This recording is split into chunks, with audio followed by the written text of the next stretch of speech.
Cheers, we raise our glass to good health on Friday, November 19th for the Commonwealth Club's virtual gala.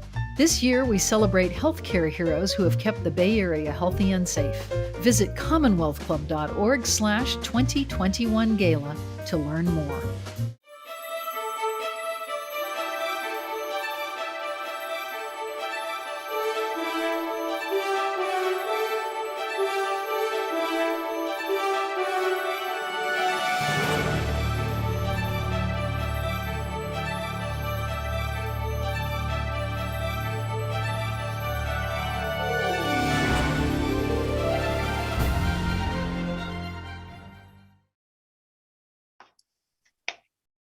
Hello, and welcome to today's meeting of the Commonwealth Club of California.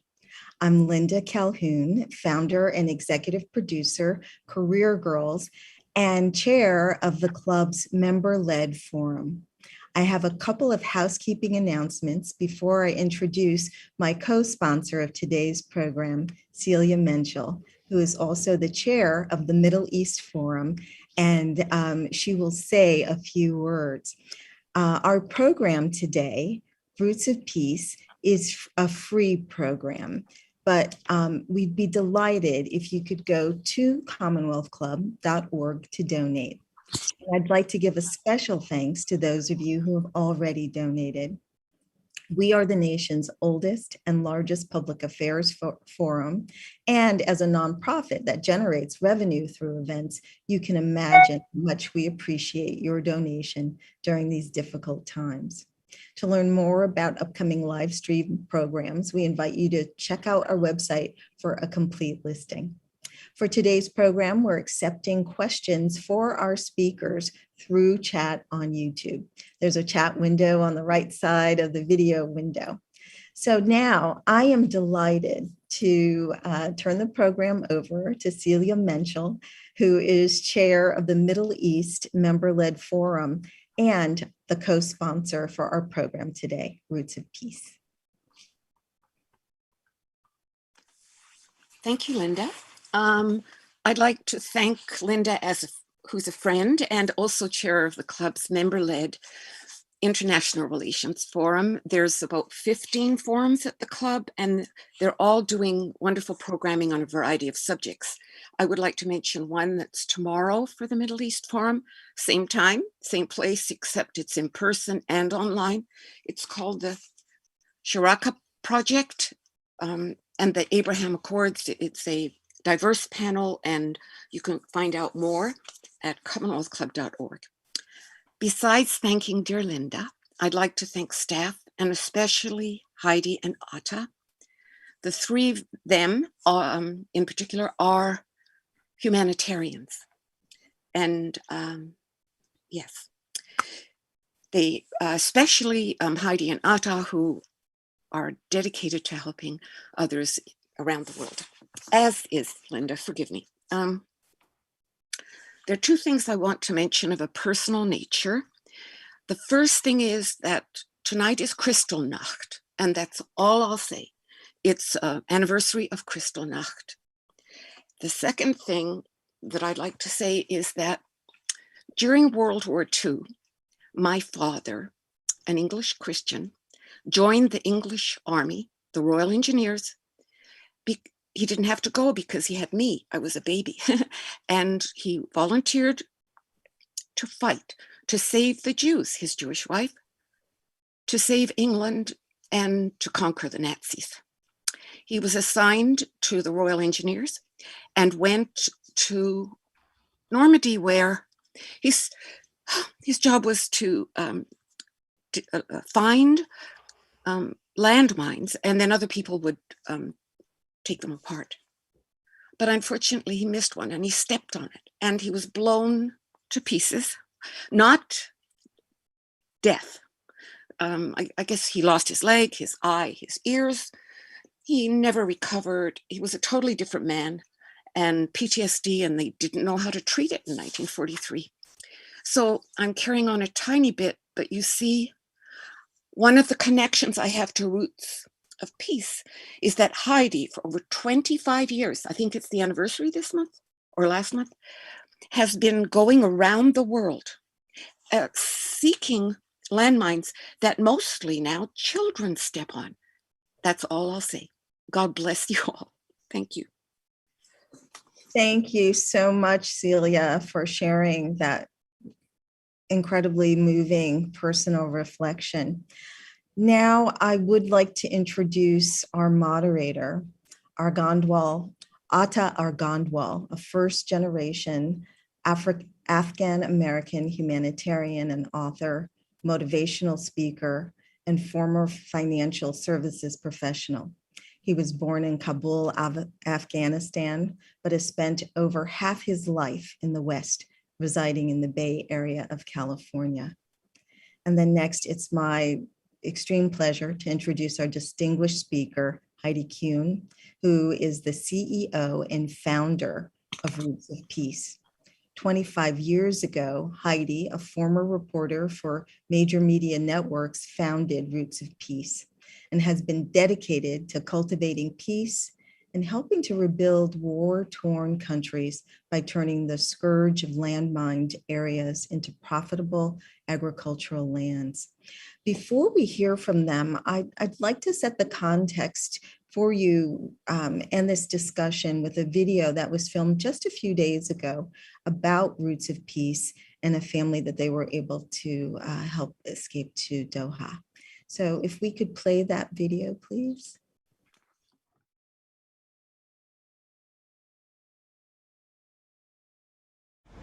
This was the late night scene at the airport in Doha, Qatar. A large bus arrived with Afghan families who'd been evacuated from Kabul and had their documents processed at a military base. They were greeted by a very excited Bay Area Roots of Peace founder, Heidi Kuhn. We're feeling well, we are feeling good, and I thank you so much, you and Ms. Heidi Kuhn and the CEO of Roots of Peace that helped a lot. To see that bus come in, escorted by the police, and be able to see that family, that one family that we had worked so hard to get them safely. We cannot show the faces of Sharif and his family because they have relatives in Afghanistan who might be at risk. We also changed his name to protect him. Now, the family lives in Northern California. They were on vacation in Afghanistan when their world turned upside down and they became trapped. In the last days of August, we try our best to evacuate, but due to the more crowd and misdiscipline and mismanagement, we were not able to do that. Even my children become injured during those crowds. But multiple times he attempted to go to the airport. One of his children actually broke his leg due to the stampede that we saw in the horrific situation in August 2021. The State Department did very well, and they are giving very good facilities to each and everyone, and they are taking care of each and every person. Heidi Kuhn and her team have been relentless about evacuating their most at-risk employees. She and her husband, Gary Kuhn, first flew to Islamabad, Turkey, to be close to the same time zone in Kabul right after the Taliban came into power August 15th. Then Heidi and I came to Doha, Qatar in late October with a personal appeal to anyone connected to the rescue effort. Slowly, Afghan families are getting out. Sharif's family has been through so much, and they are finally here at the airport ready to head back home and start their lives all over again with memories they will never forget. And Roots of Peace is hoping to evacuate more Afghan employees who might be at risk.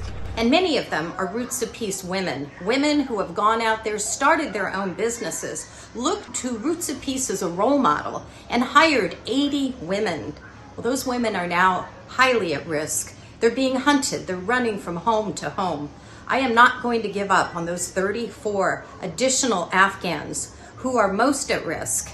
And agriculture is the main backbone of Afghanistan. Therefore, Roots of Peace is one of the biggest NGOs working in Afghanistan, and this is our promise. This is the promise of Heidi Kuhn and Gary and me and other colleagues that we will support humanitarian activities, farmers, to do our best.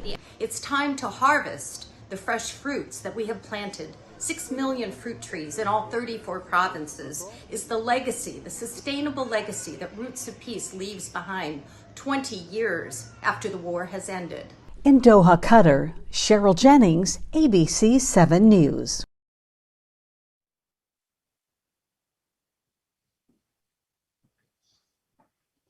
Thank you. Atta, please take it away.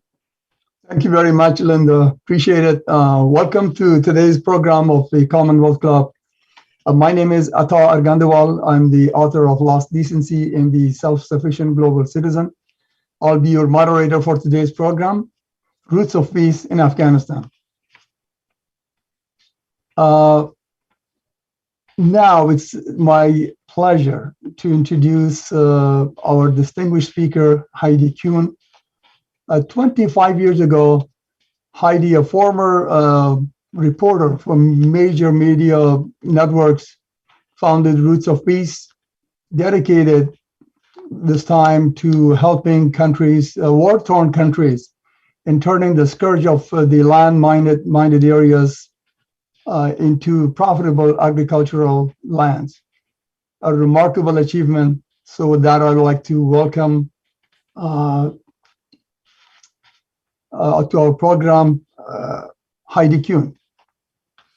Thank you so much for that kind introduction, Atta, and it's such an honor to be here once again at the Commonwealth Club of California.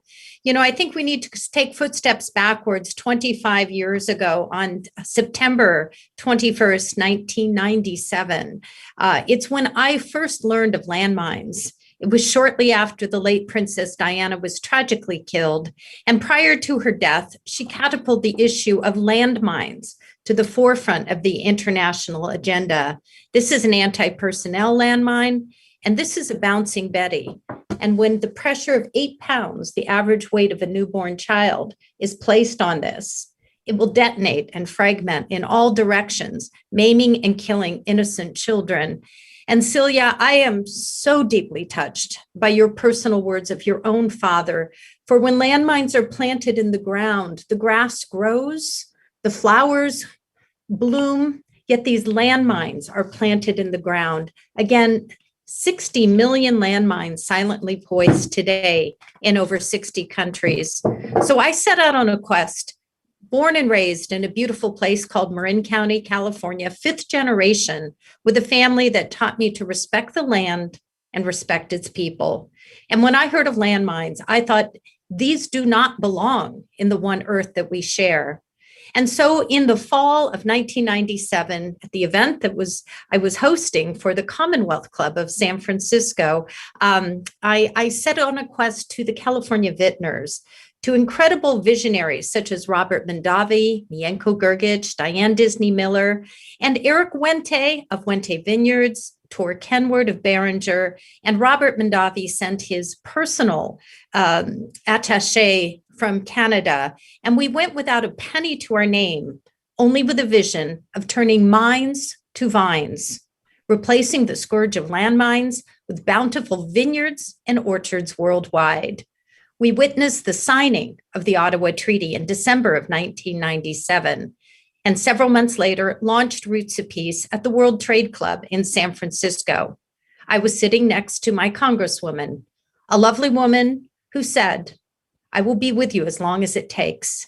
That incredible woman's name is Nancy Pelosi, for I had the honor of being there on 2 occasions in Washington when the gavel went down and she was sworn in as the first woman Speaker of the House. Roots of Peace is a bipartisan, interfaith, non-governmental organization. And we began our footsteps in Croatia in January 2000, the first footsteps of the new millennium.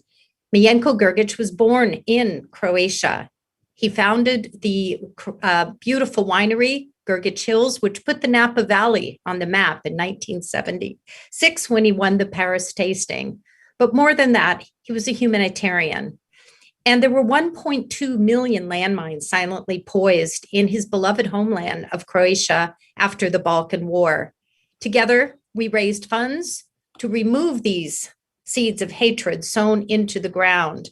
in places called Vukovar, Dragalic, Chestomalic, Chestevelika, Vukovar, and replace them with the beautiful grapes and that were indigenous to the regions that were along the Dalmatian coast. In Croatia, the wine is fermented and the juicy nectar of the grape is celebrated in a fine bottle of wine. A year later, the September 11th attacks hit the United States of America. And I learned about other grapes across the world. 70 varietals of grapes grow in Afghanistan. And in the 1940s, there was a professor named Dr. Harold Olmo. He was a professor at the University of California at Davis in viticulture and was considered one of the first Indiana Jones. He would travel via horseback and gather the rootstock throughout the various provinces of Afghanistan and brought them back here to California as a living library where these rootstocks remain and propagated for decades. War came to Afghanistan, first the Soviet, the Civil War, and then, of course, the Taliban. And not only were the vineyards of Afghanistan burned, but then they were mined. And another very generous vintner by the name of Diane Disney Miller would volunteer at my home.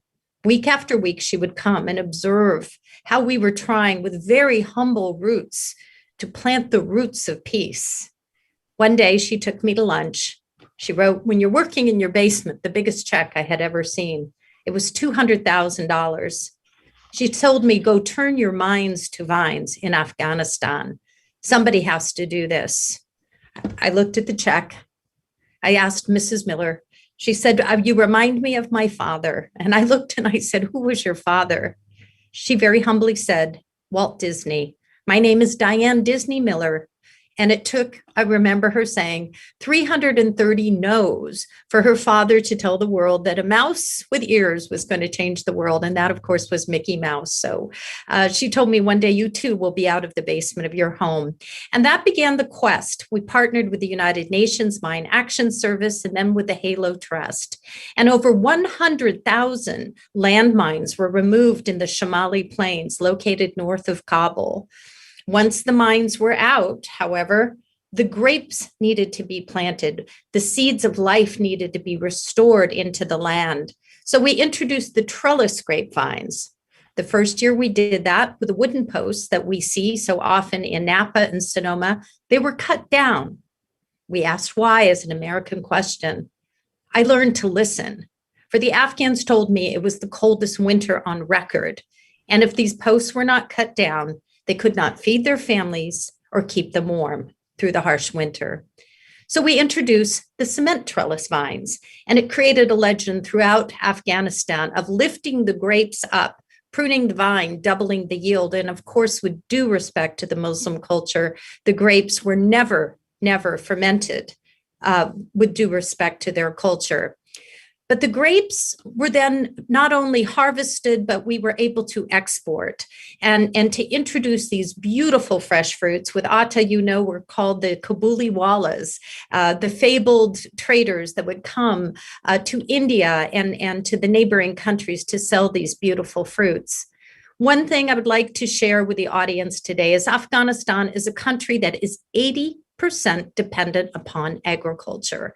And if we're going to lift this great country up, it will be through the fruits of the earth that continue despite the landmines and devastation and climate change, how we've abused this one earth. The one thing it will give us is fruits. And with funding from USAID, DOD, European Union, Asian Development Bank, and the World Bank, Roots of Peace throughout the past 20 years has planted over 6 million fruit trees in all 34 provinces. And while we know the devastation of war, we know what August, the guns of August have brought. We as Roots of Peace must continue our promise, the sacred obligation that we made to the Afghan people to not step away, but to continue this harvest. It is a time in our world to turn swords into plowshares, guns into shovels. And these young men who have lost their job since August 15th, Young men, 400,000 men, Afghan men, who were well trained by the US military and have no jobs. The harsh winter is approaching. They either can accept jobs with nefarious organizations, or they can become prosperous farmers with Roots of Peace. Now, I know the world is frozen in terms of giving any funds to the current administration in Kabul. I get that. Roots of Peace is teetering along the OFAC lines to Office of Foreign Assets and Control to make sure that we do not violate the humanitarian fire line. But we will not give up on those Afghan farmers, and we will seek to recruit them as quickly as others are recruiting them to, again, become prosperous farmers, and with the drought that ensues, to build irrigation ducts and to prepare for the spring ahead. It is going to be a devastating, harsh winter months ahead. 97% of the population in Afghanistan has lost their jobs. And the current administration in Afghanistan, they too have children. So as a woman-led CEO of an American NGO, we are in the fight of our life to cultivate peace through agriculture, harvest these beautiful pomegranates in Kandahar, these beautiful apples, apricots, almonds in Ghazni, Wardak, Logar. The rolling harvest, of course, goes up to the Shamali Plains. We've just finished the fresh grapes and raisins, and up to Badakhshan, the cherries, to the west, the beautiful saffron in Herat, and in Nangarhar, Jalalabad, the oranges.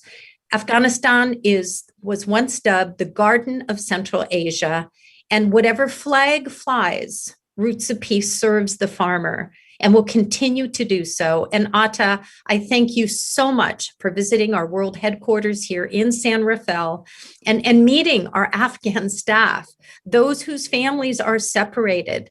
You know, we have 360 employees right now here in San Rafael that we are making payroll to. Banks have closed. We have had to be very innovative in making those payments and those promises, those sacred promises to the Afghan people. We need to lead by example. The world somehow needs to find innovative ways to avoid a catastrophe and to help feed the people who have the fruits of the earth within their country. In 2014, Roots of Peace increased agricultural exports from 250 million to over $1.4 billion with funding from USAID and our CHAMP program, the Commercial Horticultural Agricultural Marketing Program. But because of the recent situation in August, all exports are canceled because, again, we cannot support the current administration by OFAC law. But we're selling those fruits among the 34 provinces. And the current administration is supportive of that. Because I'll guarantee you, the Taliban didn't just parachute into Afghanistan. They have been there on the ground. And again, Roots of Peace carries no flag. We serve the farmer and would continue with the global community as a humanitarian, non-governmental organization, do the best we can to cultivate peace through agriculture and celebrate a harvest of hope 2021. Thank you, Atta, for visiting our office. You brought sunshine and glow to those who normally have a very, very challenging day to meet them each and every day at the office. Thank you very much, Heidi. Can't thank you enough. What a pleasure it was to see you and your staff at the headquarters. It was just, again, a great reminder of the fact that your relationship and your love for the Afghans, but to also have and accommodate all those staff and have them under your wings, it's just remarkable. So I want to thank you for that. Now it's time for our Q&A session, and I want to remind us all to submit your questions, please, through chat. And also remind our audiences that today's program is Roots of Peace in Afghanistan. And as our speaker is a distinguished Heidi Kuhn, CEO and founder of Roots of Peace. So Heidi, let's start by actually going back a little bit, and based on my own personal upbringing, of course, in Afghanistan, and all I knew was really agriculture. This was amazing that again, growing, especially during high school days, thinking all the time about, the economy and what really keeps this country going. And that's all I could think of was the Bay Major, and probably up to 90%. Before now, until, of course, when the country became more industrialized a little bit, and of course the civil society progression in the last 20 years. But that's all I remember. So to me, agriculture is obviously, it's not only to me, but to the entire population of Afghanistan, it's obviously a very big deal. So I want to thank you for that. So again, if you can really go back, you mentioned about how you started the organization. Really what was that pull? What really triggered to take you into Afghanistan? Well, the September 11th attacks were a tragedy to all of us, certainly in the United States. Over 3,000 international people were killed, not only at the Pentagon, but of course the Twin Towers. But I soon learned afterwards that of the 70 million landmines in 70 countries, the most heavily mined country was and is Afghanistan. And yet, conversely, it is a country, as you say, 80-90% dependent upon agriculture for jobs. So it only made sense to me to go there and eradicate these seeds of hatred that were planted in the ground.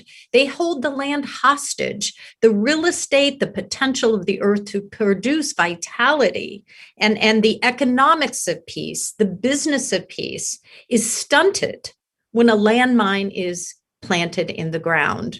And somebody asked me once long ago, how many landmines does it take to prevent the cultivation of a field?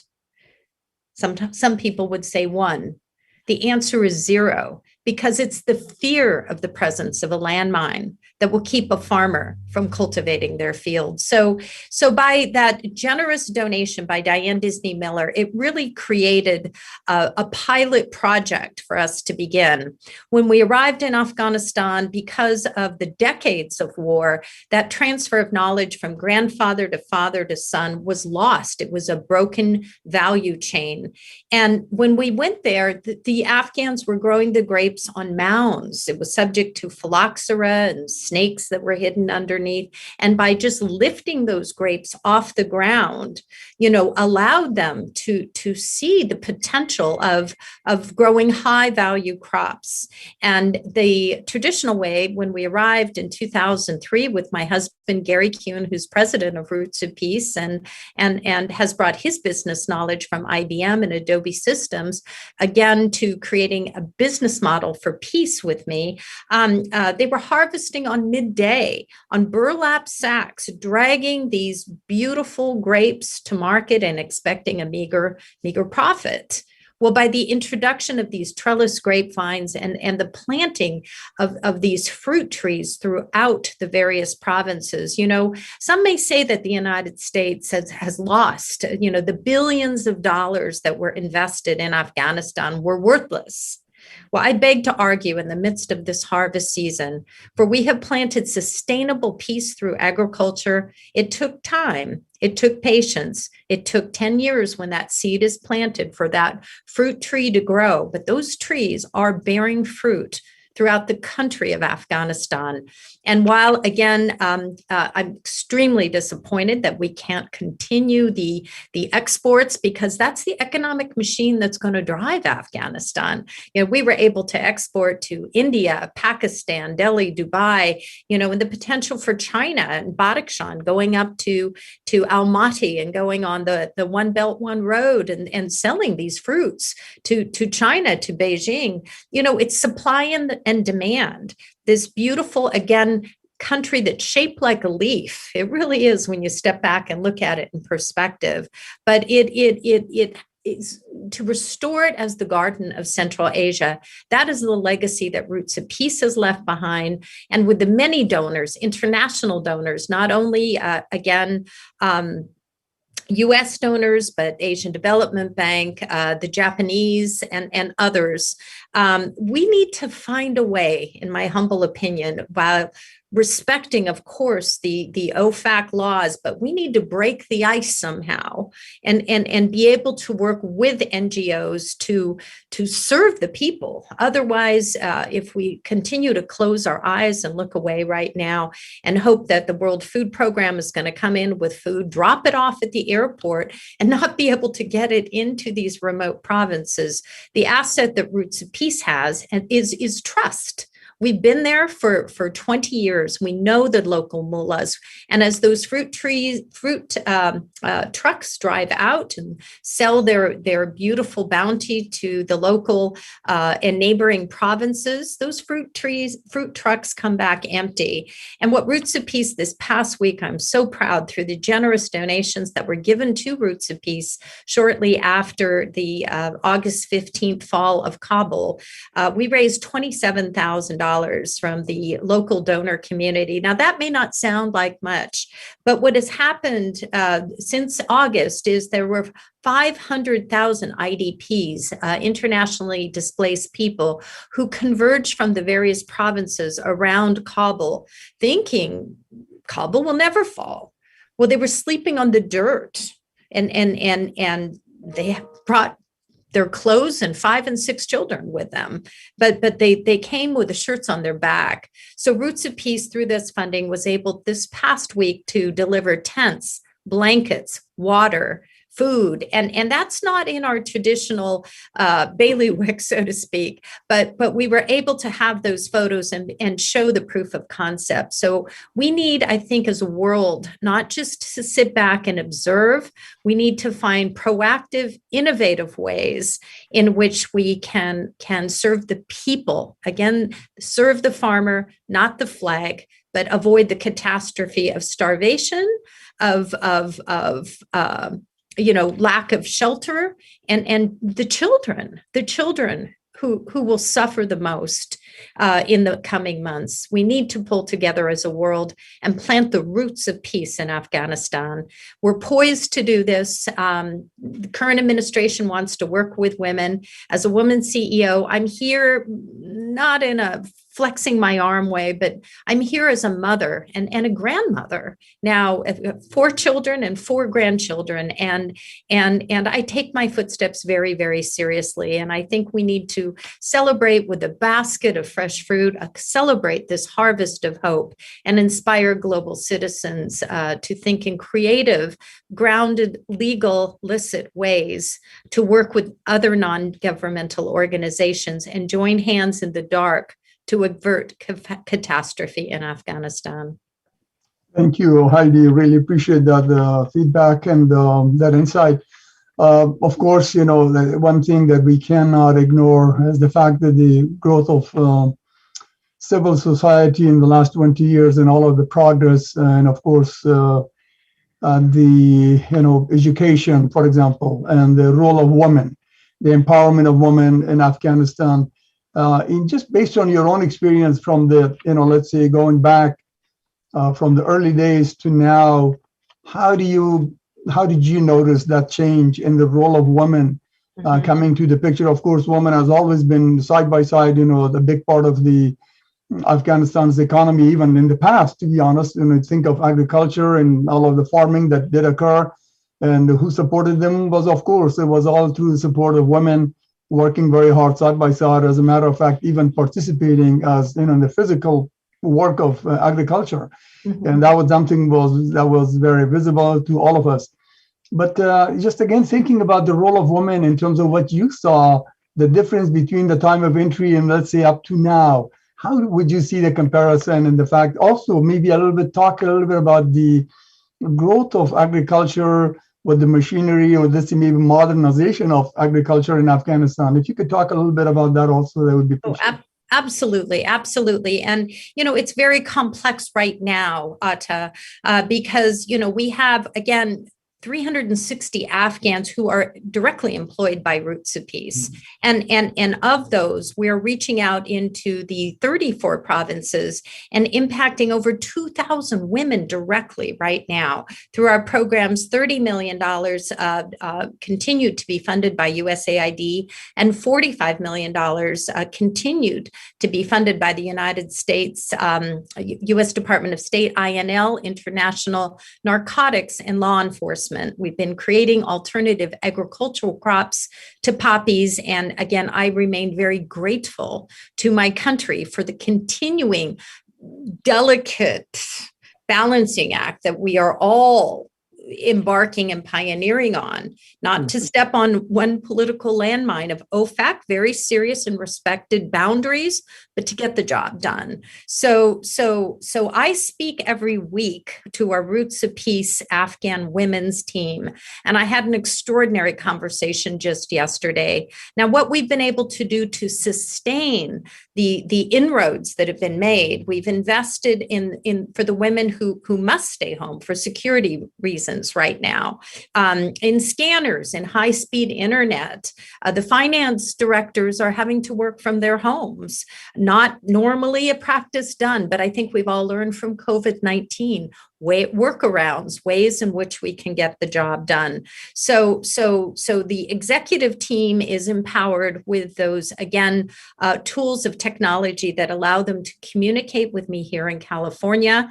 And then those women who are in the field want jobs, because again, over 90% of the people have lost their jobs. So they want to work, and they don't necessarily, in Nangarhar or Farah, Baglis, want to leave their country, their family, their mothers and fathers, but they want jobs.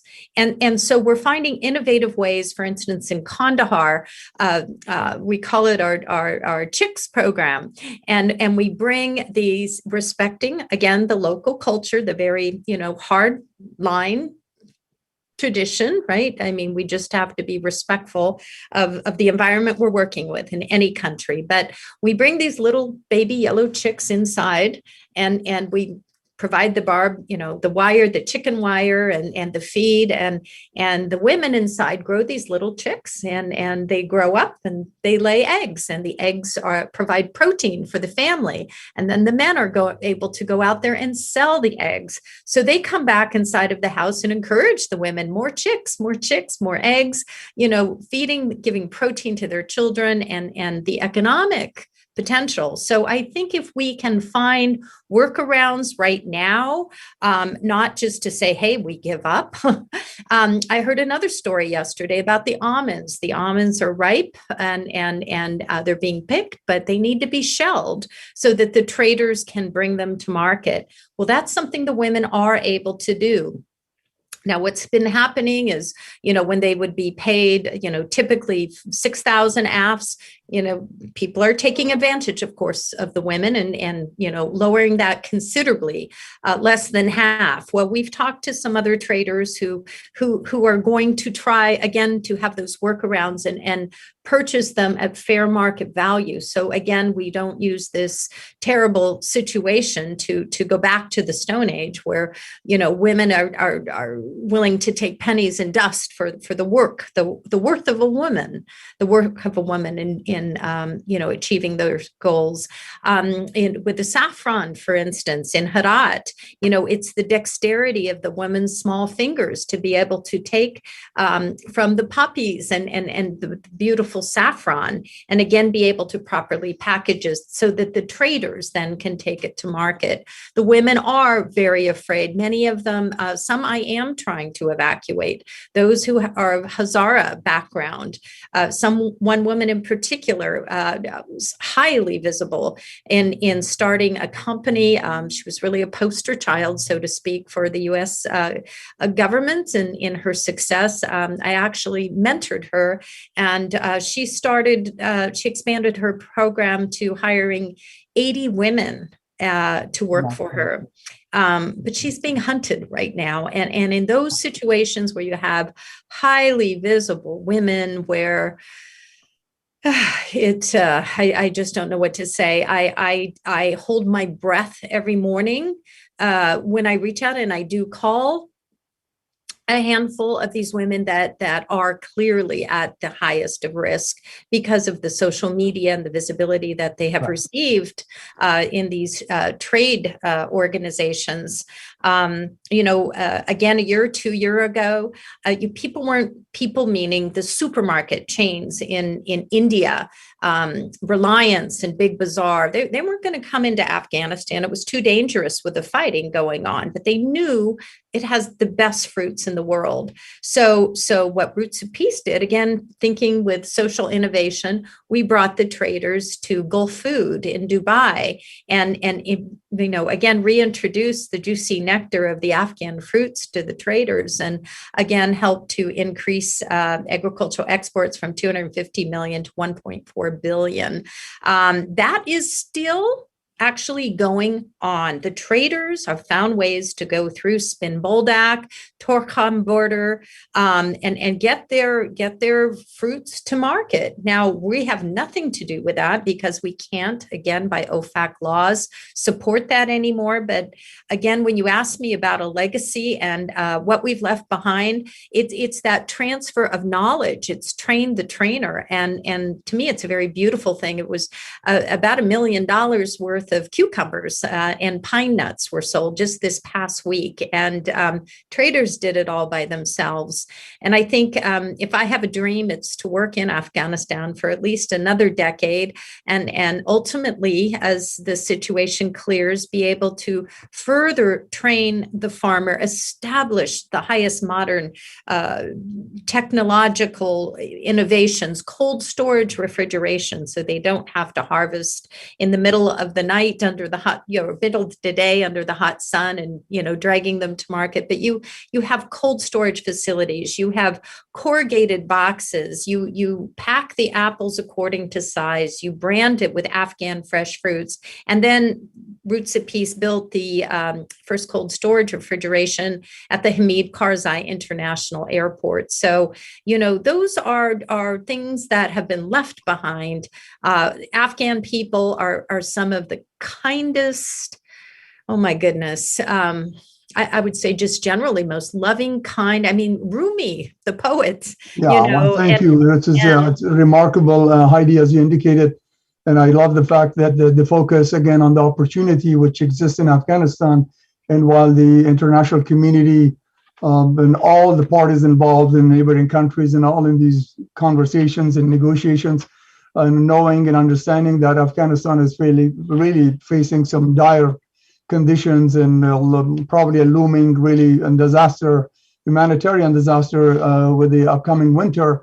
But overall, I think that if there's one obvious factor, economically speaking, that we can build on and hopefully be hopeful for, that is actually available, and that's really easy to do again because it's something which is in the nature and the DNA of this country, is agriculture. So that's, again, I love the fact that you keep focusing on what the potential is and where we could be going. And I thank you again for expanding on the role of women and for your support in that area. So one of the questions, Heidi, from the audience, and there are a few questions here, but one of them actually referred to something that has been a real disappointing area, which in my mind has not been a focus from the very beginning, and that is the eradication of opium. So the question is that as the growth of opium is still a problem, and how does Roots of Peace deal with opium? I know that it's not something but maybe if you can comment on that as to how do you see that?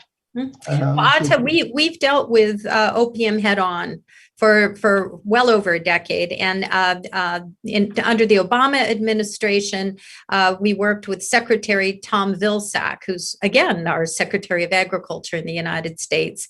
My husband and I did a white paper, and when we met with him, it was actually on the back of his business card, and it goes as such: if an average Afghan farmer grows a low-value crop such as wheat, they'll earn $800 a year. If they grow poppies, they'll make $1,200 a year. If they grow high-value crops such as grapes and pomegranates, which have the potential for export, $4,000. So we don't go tete-a-tete with the drug lords. We just allow the farmers to make that economic decision by themselves. It's really restoring the value chain, demine, replant, rebuild, and the economic opportunities by providing alternative agricultural crops to poppies has been a flagship model, and that is why we have continued to receive the funding from U.S. Department of State INL because it's working. It's just a business decision, and the farmers look to the other fields and say, "Hey, we could grow this, and we're going to make more." So it's really been a successful model, and I think the current administration in Afghanistan also has concern because there are so many opium addicts, so many Afghans who are severely addicted to opium, and that takes away the workforce there, whatever side of the flag you're flying. But it is a concern among the local population. So Roots of Peace has dealt with that, again, part of our legacy for the past 20 years. And I'm very proud of our ability to provide high value crops and increase the income of the Afghans. It's just not me giving lip service. This is the proof of concept on the ground are the farmers. And again, these are over the past 20 years, this isn't just a job for me. This isn't just employees. This is my family you're talking about. And why I got on a plane with Cheryl Jennings and flew one more family we got out. And hopefully, inshallah, we're going to get another family. My director of technology here in California has not seen his wife and two small children, age 9 and 5, due to COVID because U.S. Embassy was closed and they had asylum, but just needed one little signature. But I would really like to extend my gratitude to the United States of America. While this is a catastrophe for all of us, they are working very, very hard to help evacuate those most at risk. And I've seen it with my own eyes in both Washington and Doha. And inshallah, I'm going to get our manifest list of 34 out and then deal with the rest of the 360, because we're going to have to work within Afghanistan. We cannot evacuate the country, but we have to make prosperous farmers. And again, if I have one thing to leave behind, Atta, it is those 400,000 well-trained, American-trained Afghan soldiers who no longer have jobs and are at risk to being recruited, not by the Taliban, but, other nefarious sources. So, you get a civil war going there, and you're going to wish you had this opportunity to employ them as agronomists, as farmers, because you don't want to have to put this genie back into the bottle again. This is an opportunity. We need funding, and we need to correctly ask the international community to invest. And, again, with the proper guidelines to support the people, the farmer, and not the flag. Thank you for that. And that's a great reminder, of course, as we really think about people, as there are really, it's the vulnerable people ultimately in Afghanistan that are suffering and will be the target. So anything that we can do on all levels is about really the focus on people. And thank you for your doing your part. So let me take you as far as talking about people, Heidi, and in terms of your level of comfort and the impression of Afghanistan and Afghan people in particular. And you had something that's obviously very touching and personal, that you actually took your own daughter at some point to Afghanistan. And talk about that a little bit, about how did that, what's her impression and what impression did it leave on her, but also how comfortable were you in doing so? Yeah, well, as I say, I'm born and raised in a beautiful place called Marin County, California, and I'm a mother of 4 children, but I have a daughter, and I think that rite of passage to your daughter is to show them a world that is beyond the borders, the beautiful borders of Marin County, which is the other side of the Golden Gate Bridge. And when she was 13 years old, I took her to her first minefield in Croatia, and she was able to see that not all children could buy the latest pair of blue jeans. There were other things more important, and that was being able to kick a soccer ball out of bounds without losing your leg. So it really touched her very, very deeply. And with my dear friend and colleague, Cheryl Jennings, at that time, ABC7 News anchor, three of us went out to lunch. Cheryl had invited me for an interview. My daughter was just out of school. And we realized, talking among each other, that the three of us had been to a minefield. Cheryl had covered in Kosovo. I had taken my daughter to Croatia. And so she was very inspired at age 16 to start a penny campaign. And she raised pennies for peace. Kylie went to over 70 schools as a young teenager and raised 50 million American pennies to build schools for girls in Afghanistan. And those schools remain today in a place called Mir Bochakot and Bam Sarai, which means rooftop of the world. It's above Bamyan. We went and met with the first woman governor of Afghanistan, Dr. Habibi Sarabi, who was where the giant Buddhas were bombed out. And Kylie went on her 18th birthday with me to Afghanistan. And if she hadn't seen enough in Croatia, she really saw, firsthand the impact of what those pennies can do for the children. 600 girls went to school there, and times 10 years, you think about how many children have been educated by the pennies raised by an American little girl. It was about a decade ago, it was 2005, that I took Kylie there. So we had the privilege then of moving around a little more freely than we have in the last several years. But we went to beautiful places called Bandamir, I remembered. And I remember jumping in, and, I was on the swim team in high school, right? So I jumped into the lake, and our poor staff thought I had drowned and fallen forever to the bottom of the crater. But I did come up, and so did Kylie. And it's just beautiful memories of beautiful country. Bandamir is just like these turquoise lakes and out beyond Bamyan. But we drove there 13,000 feet high into the Hindu Kush Mountains. And my memories of Afghanistan are beautiful. It's been the saddest 2.5 months of my life. It's been the most challenging in my entire professional career. The decisions that I've had to make in terms of evacuation makes Schindler's List look pale. It's very, very, very difficult. And as I say each and every day, I hold my breath. I'm an optimist, but I'm also a pragmatist. But I am a determined woman.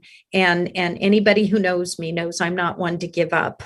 And these are times for bold moments and to take our experience, to hold hands in the dark as a world community and step back. Yes, we know the guns of August. We know what happened in Afghanistan. That's now in the rearview mirror. What are we going to do? We have a few weeks, not months left to get this right. So I hope people can join us.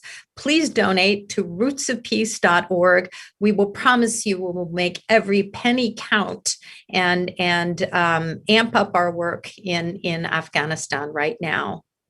Thank you, Heidi, again. I appreciate that. And there's obviously a question also from our audience related to the question not only about Afghanistan, as to how your work is going to continue and how hopeful are you to work with the current regime, let's say, moving forward. But also the tagging on, based on this question from our audience, Norma, is how about other countries? Or is what continues through other continents and countries by Peace of Roots? Absolutely. Absolutely. Well, all I can say from a humanitarian heart, and again, from a mother and a grandmother, I'm here to feed the children. Okay. And to stand with a basket of fruit and to celebrate a harvest of hope. If the Taliban says that they want to work with women, it's time to show it.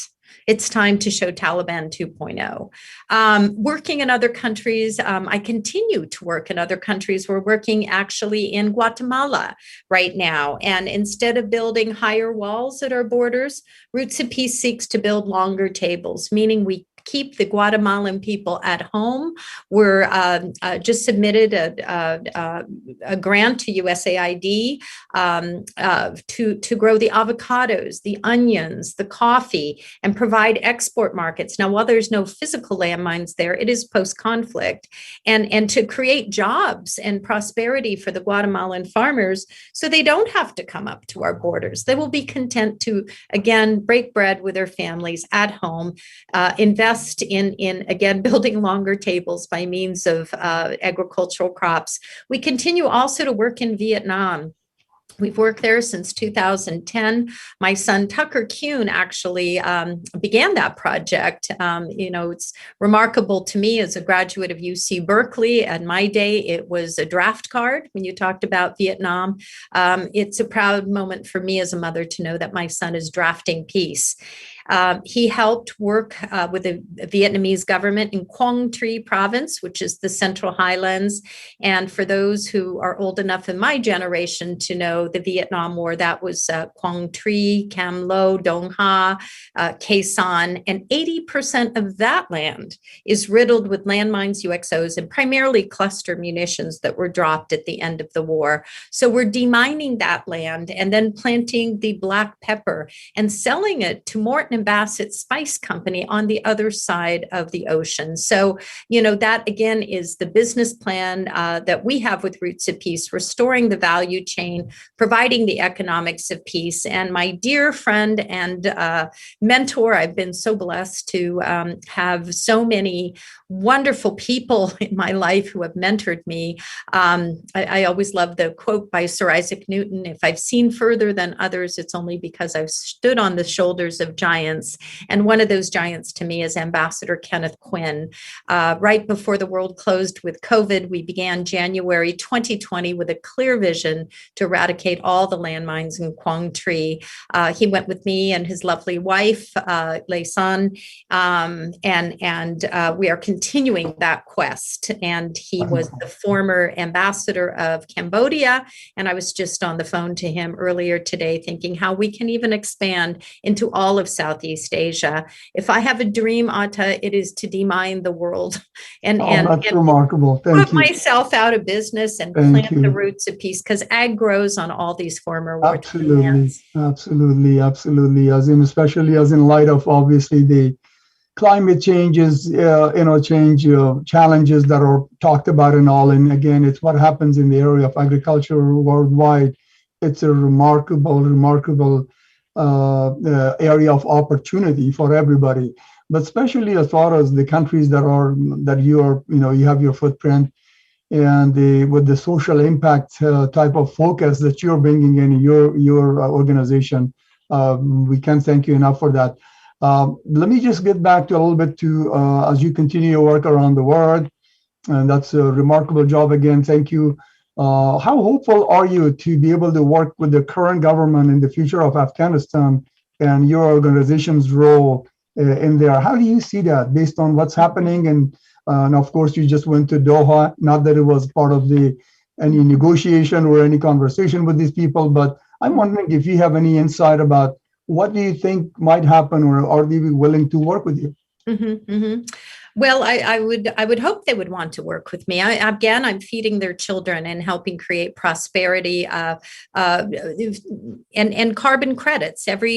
Each one of those 6 million fruit trees planted is helping with climate change, right? So we need to see this not with silos. We need to expand, I think, our horizon. And again, I work in Vietnam. I'm not communist. I've worked with China. We have offices there, and I work in Afghanistan right now.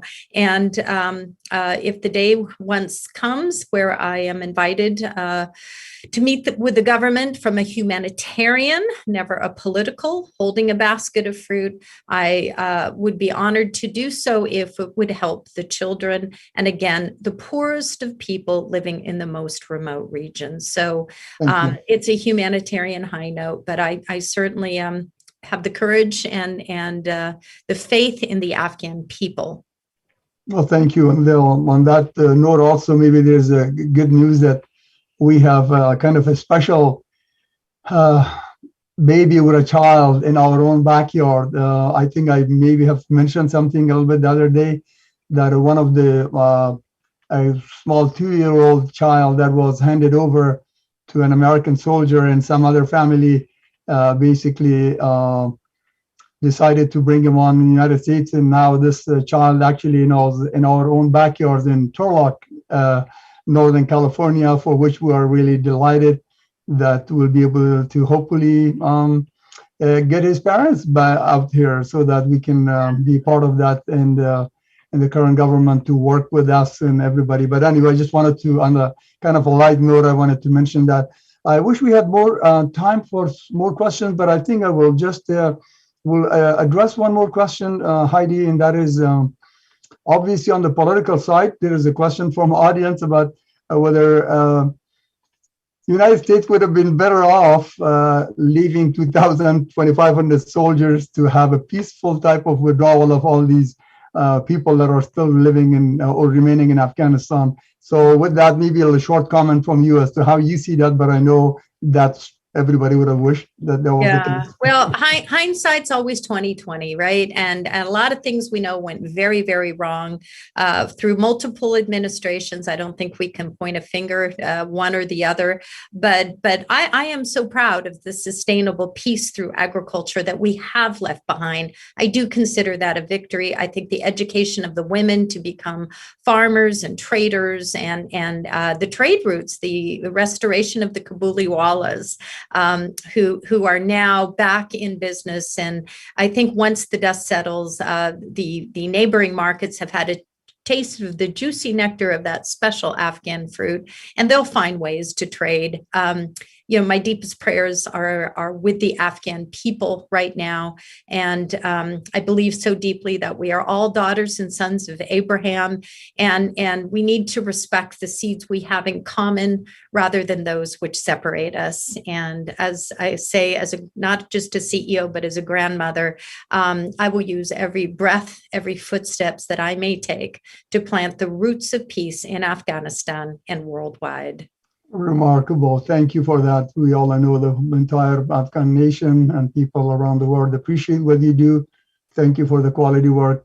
It is time. I wish we had more time for more questions and more interaction, but I believe you did a remarkable job of touching really some very important elements that even came through the questions and you addressed them. So I want to thank you. And it's time to close today's program. I want to thank Heidi Kuhn, CEO and founder of Roots of Peace. And with that, now it's time to adjourn our meeting. Atta, I would just like to close by showing your two books. They were signed in my office, and you really should all go out and get it. The Global Citizen and the beautiful book written by Atta, Lost Decency. So just want to give a good plug for you because you are a near and dear friend and certainly a very accomplished author. And there should be a feature on your journey to America from Afghanistan. You inspire me, and I'm very proud to call you my friend. Thank you. Thank you very much again for everything. And it is now with this, our meeting of today's Commonwealth Club of California is adjourned. A Commonwealth Club of California, of course, celebrating 117 years of discussions and healthy discussions, I should say. Thank you very much, everybody. Thank you, Heidi. Thank you. Tashakor. Tashakor.